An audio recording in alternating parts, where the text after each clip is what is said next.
Novak Djokovic does it one more time on center court at Wimbledon. I would say disappointment or letdown might be an understatement based on the expectations of the players, but also the fans coming into this game, right? I know we're going to get into some tactical stuff and mistakes made, but I do want to start here because what do the kids call it? Aura, vibes. It just didn't feel like to me, guys, that when the game started, they had that same energy that we'd seen all the other games so far in this World Cup. Jeff, I want to start with you. What was that feeling or that lack of feeling that you saw when the game started? Yeah, you could see it. They were like apprehensive from the first game we played in the World Cup against Paraguay. We set the tone. We were aggressive. We had this energy. We didn't have that tonight. And I think all over the pitch, we were second best.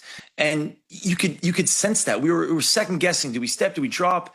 We're giving them too much respect. Hey, they're a top 10 FIFA ranked team, right?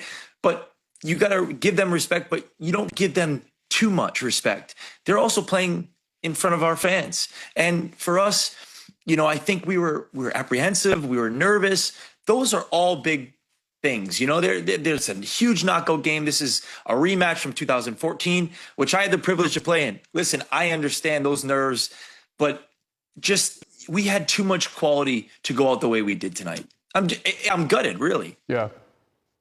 From the jump, I mean, they were all over us. We were second to every ball, the second behind every pass, every tackle. They were all over us, and it knocked the wind out of us. And I think we never got our second wind. It was frustrating to watch. I know they would be disappointed. It really is difficult to swallow. At the end of the day, it's hard to go out like this, especially when they played so well leading into this with so much confidence, so much swagger, like you said, to show up today. It really hurts. I don't care what sport we're talking about. The expectation is that big-time players make big-time plays in big-time games. That's the cliche, but it's also the truth and how greatness is really defined. And you take a look at maybe the USA's three best players throughout this tournament. Matt Freese in goal obviously played well. Christian Pulisic supposed to be the best player on the team, and Flo Balogun obviously had some controversy around him being able to play in this game. But those three guys did not play, Breck, as if they were the three best players on this squad. What do you say about the guys that are supposed to be making the most for Team USA and not being able to do so in this game? Yeah, again, it's hard to swallow. I don't know what was going on in the team or in the locker room or at halftime, but you had this feeling second half they were going to come out. Okay, I understand the first half we started slow, but the second half never really got going. I mean, there was a few glimpses maybe on Tillman's goal, the minute leading up to that foul. It was the best sequence of play, and obviously Tillman was a highlight for this team all tournament. And Balogun, he fought hard, but he just didn't have the service at all. He just didn't get a chance to make an impact on the game because he just never really got the ball. But credit to Belgium. They shut down Christian Pulisic desk, had to come out at halftime. They just didn't give him a second to breathe. Yeah, Pulisic had lost the ball 11 times, I think, in like 45-plus minutes of play, and you just can't have that from your best player in any sport, right? But, Jeff, let me go here, too. Like, how much credit, though, do we give Belgium in terms of how they took away any type of momentum from Team USA and maybe even some of the things they did with their lineup that got the U.S. side maybe just out of sync? I mean, when I saw their starting lineup, I was a bit shocked. You leave Kevin De Bruyne and you leave Doku on the bench. They brought in some younger guys, studs with energy, legs up and down the field. But, I said it the other day, whoever controlled the center of the park, the center of the pitch, was going to win this match. And they were the ones that dictated the tempo. They were the ones that controlled the center of the field. And we were, Tyler Adams was getting dragged out, Weston McKennie. We were just losing too many simple passes. And that disrupted the flow of our game. And they picked us apart. We made three simple, mistakes.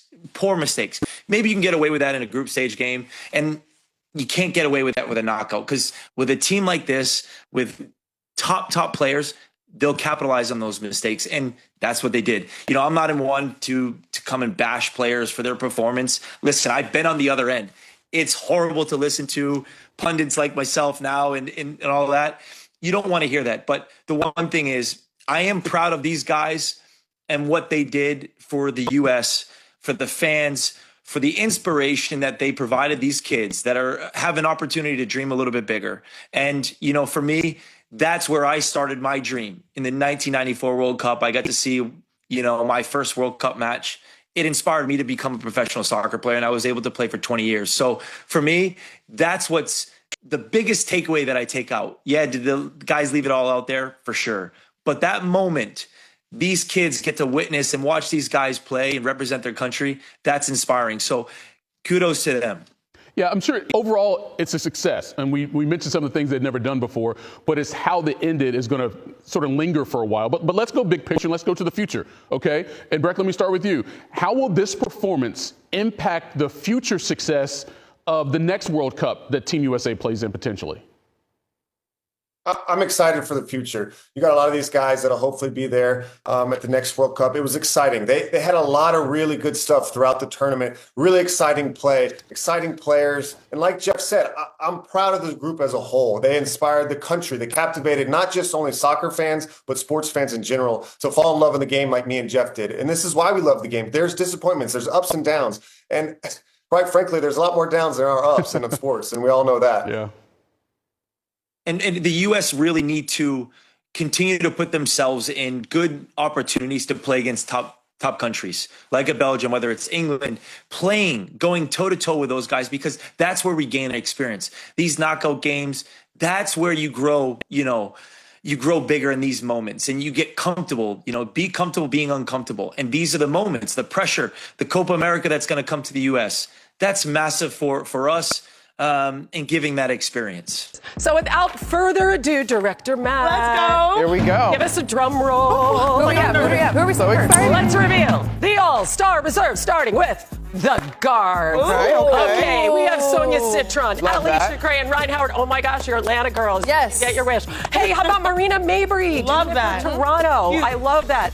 Kelsey Plum may not be healthy by All-Star Weekend. Courtney Williams' team is playing so well. We called Jackie Young a couple of nights ago. Yeah, we knew that one. Okay, I mean, who do you want to talk about here? Well, there's a lot of talent on this board. I'm going to go to my home team, the Washington Mystics, and Sonia Citron, who's just been fantastic this year. She's got a game winner under her belt. Obviously, we all saw that quadruple overtime game that she had to show up big in. She's able to do it on all three levels, y'all. And even though this year her three-point shooting is down just a bit compared to her career numbers, she's the type of player that you just got to give her time. She will continue to find her way. The leader of the Young Hoes, as they call themselves. They do call themselves. Just to be clear, I just really like where Washington is headed.